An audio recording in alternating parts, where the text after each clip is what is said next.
Hi, I'm Janice from Treble Tree Music, and I'm sharing. Hi, I'm Janice from Treble Tree Music, and I'm a veteran music teacher, sharing some of the teaching resources and ideas I've had over the years that have helped make my teaching day a lot easier. This is the second part of a series of materials I put together. Part one was how to organize a music curriculum concepts map, and you take your teaching edition and map that out, and then add all of the other materials you like to use for a year-long plan. And the goal is to not ever have to do lesson planning again. Doesn't that sound exciting? Do it one and done, and then keep using that same plan over the rest of every year. You can always make little changes and bring it in. And I found that this really made it easier for me to focus in on what the scope and sequence was, mapping out my assessments and making sure all of my materials were ready ahead of time. Okay, now I'm going to put together with the music curriculum map template and add to it. The second part in this series is a grade level unit map, and that is a planning unit so that you can look at each unit at each grade level and get the key concepts and vocabulary ready to go for making that year-long planner set of lesson plans. Lesson plans it takes time. Planning your lessons takes time, but once you've got it, then you don't have to keep doing it year after year. And it makes your days, your months, and your years smoother. I don't know about you, but I think all of us have had that moment on a Sunday night. We're going, oh my goodness, do I have everything ready? Do I know what's coming up in the next month? Sometimes life gets in the way, and that's the kind of planning we need to do. One more challenge as a music educator, I'm about creativity, and that's what, all of my training was in being creative and performing. And I'm used to be least organized and not as efficient at organization. I've always been a work in progress. And so the more organization that we can do, the better it is for our students. Students need that consistency in the classroom. They need to know what they're going to be doing each time. And it's really about the creative us as teachers that want to change that lesson plan every time we come in, and we want to add something new. And I think that's okay, but we've got to keep that format going. We've got to keep the concepts going. We need to know from year to year, month to month, what we're teaching, and that makes our teaching better. Make sure it's consistent for the kids so they feel they know what's going on every day. Another thing that's part of our planning as a music educator at the elementary level is all of the program planning and the activities and the field trips for the music. And so having a year-long plan, having all of these units planned, you're ready for whatever comes down the pike. That month-long planner will be in my next video. As I mentioned in my last blog, Never Plan Elementary Music Lessons Again, I've seldom had current books, materials, and teacher editions available for use in my career. Some schools had money for that and some didn't. In addition, there's been so many different curriculum methods that I've been interested in that are available out there that can feel overwhelming. I love using Kodai, I love using ORF, and then using the textbooks that are already there or getting some current online curriculum downloaded, I think is a great place to start, and then to be able to add those major concepts into your lesson planning. In part one, as I said, we did the map template. We want to make sure that when we get out those editions, our teacher editions, as a gentle reminder, sometimes they're designed for teaching everyday music, and sometimes they're for 2 times a week or 3 times a week. You have to dig in deep to your teacher edition and make sure you understand how the curriculum is set up. Is it set up to do 4 core and then some auxiliary lessons? Is it set up to have every lesson be taught throughout the entire year? That takes a little bit of planning, doesn't it?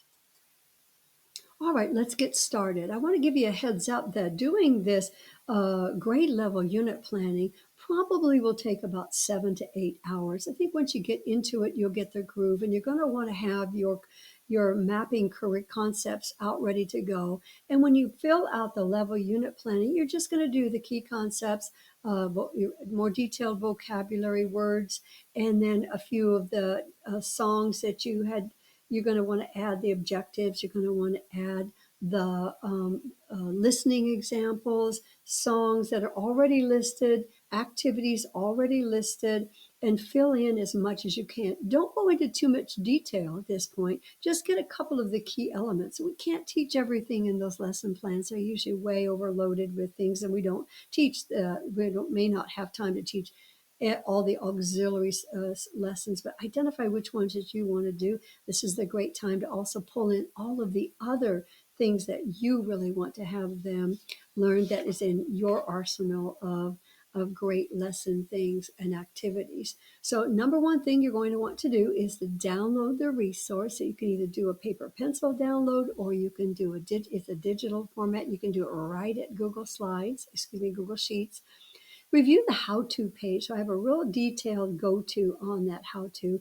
All of the things that we've just gone through that I've just mentioned, make sure that you click those off, put a little check by it. And then you can look at my sample that I have, and my sample has details of what I decided to put in on my grade level unit planning. And so what I did is I put a little bit on in every little box. The other thing you have to remember, you may not ever teach 9 lessons. You might only teach the 5 core and then move on to the next unit. And that's part of that continued planning that we're talking about. Be sure that you're using your maps and making sure that you have all your materials. I know I've already said that a couple of times, but you want to have everything just out ready to go. Included in this resource is a how to use guide, the template, and the template can be edited so that you'll have a page for each grade level and all of the lessons that you're going to do. You might have only want to teach 6 lessons or 7 lessons. The template has 9. You can delete or add any more that you need to. There's 9 lesson slots for each grade level, so you can put activities. I think key things are the assessment, so you always know which assessment you want to have already. Instruments that you're going to use. I'll talk in another blog about logging in or making a template for what instruments you use. I don't know about you, but I always tend to go to the same instruments. It's the drums, it's the hand drums, it's the recorders, it's the xylophones, and it's hard to get out of that zone. But if you do some planning, you can be planning for a guitar unit and a ukulele unit, a piano unit. That takes a little planning. So this is the place where we're going to do it. Google Sheets editable. You can also print. Do a double check as you go to the printer to make sure all the edges are available. All right, couple more details. I hope you're excited as I am about getting organized. Remember, we're going to be done after this set of organizing and just use the same one each year. Make sure that, let's see what I want to say. Talking about printing the lessons, you don't need to print the lessons at this juncture. I would hold on and just wait to get to your lesson plans and make those copies available. But I was not a bad habit, but it was a habit of printing them and putting them in a curriculum book. And then I put them with my mapping and having that all together. So if I ever had to look, and we'll do a quick look to see if I'm doing that concept or if I made sure I covered that vocabulary word, I can either look it up right in my paper notebook, or I could go right to my online program.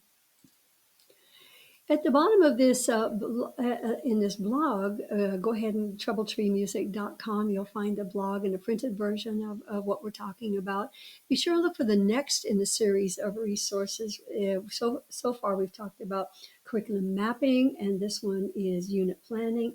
And next episode, part 3, is going to be mapping out the annual year-long calendar. That really helps, and we can be sure and put in all of our concert dates, all of our trips, and plan for how many weeks it'll take to cover a couple of the concepts. So that'll be the next in this series. Please let me know how these work for you. I'd love it if you could link, share, and subscribe. That helps me keep really on top of things and making sure I'm getting those out. I hope you're having a great year so far, and I hope this will really get you started on never having to write lesson plans. Again, it's only step 2. We're almost there.